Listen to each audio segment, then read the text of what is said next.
J'avais étudié jusqu'en 10e avant que je ne perde la vue. Ça a commencé par des maux de tête. Au fur et à mesure dont j'avais mal à la tête, c'est comme ça ma vision baissait petit à petit et finalement je suis tombée dans la cécité. Ça remonte à quelle année? Ça a commencé depuis l'année 2012. Et voilà, cette année, vous avez décroché votre baccalauréat unique à l'école normale. Dites-nous comment est-ce que vous avez fait? Au début, c'était pas facile parce que quand j'ai perdu la vue, j'avais pris un bon moment à la maison avant de reprendre le chemin de l'école.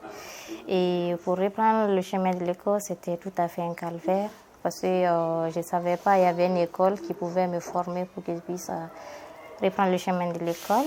Et quand j'ai découvert mon centre, je suis partie, j'ai suivi une formation. Après ma formation de là-bas, j'ai décidé de reprendre le chemin de l'école à l'école normale, mais ce n'était pas facile. Parce qu'au début, presque les écoles ne m'acceptaient pas. Chaque fois quand je passais dans une école, on refusait carrément de me recevoir, soit disant que j'avais un problème de vue. Ça n'a pas été facile. Et je me suis battue pour avoir une école. Et grâce à Dieu, quand j'ai eu l'école, je suis tombée sur des bons encadreurs. Et là, aujourd'hui, j'ai décroché mon bac avec mention. Et dites-nous comment est-ce que l'année scolaire ça s'est passé? C'est pas facile. Parce que même en classe, quand le professeur explique le cours, je suis obligée de faire des enregistrements.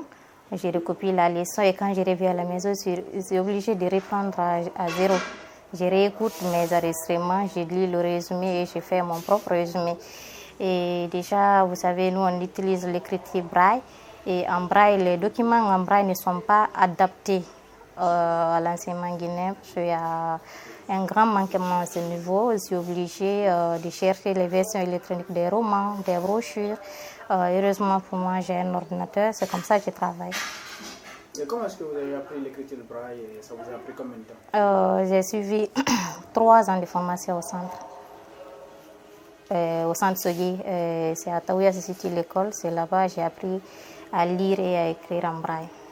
Et parlez-nous un peu de votre résultat et quel est votre classement et comment est-ce que vous avez fait pour vraiment être parmi les admis? C'était pas facile hein, parce que même au centre, on était confronté à des multiples de problèmes.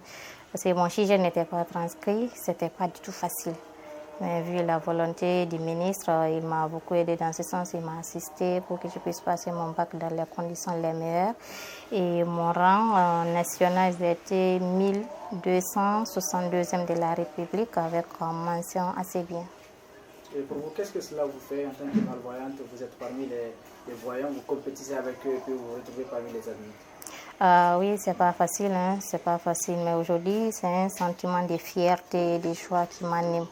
Parce que, bon, au début, je me disais que c'était pas possible. Je me disais que c'était pas du tout facile. Mais quand je me suis engagée, vu l'encouragement et mes parents, mes encadreurs, mon entourage et la confiance que les gens ont portée en moi, c'est tout ça là qui m'a animée pour me battre. Sinon, c'était pas du tout facile à affronter les cours avec les voyants et compétir avec eux, c'était pas du tout facile, mais du fait que j'étais motivée et j'avais un soutien, moralement j'étais prête, ça m'a facilité, ça m'a vraiment facilité.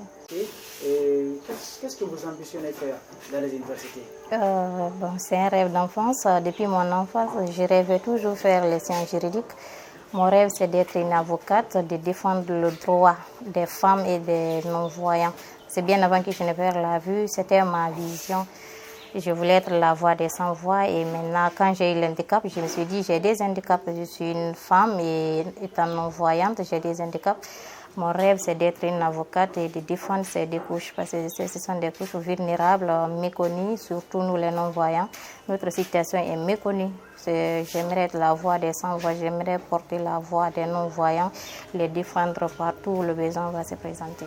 Et lorsqu'on prend le calvaire que vous avez déjà vécu, disons au lycée, à l'école normale, pourtant dans les universités, il y a un nombre pléthorique et l'enseignement n'est pas aussi adapté aux personnes, disons, malvoyantes.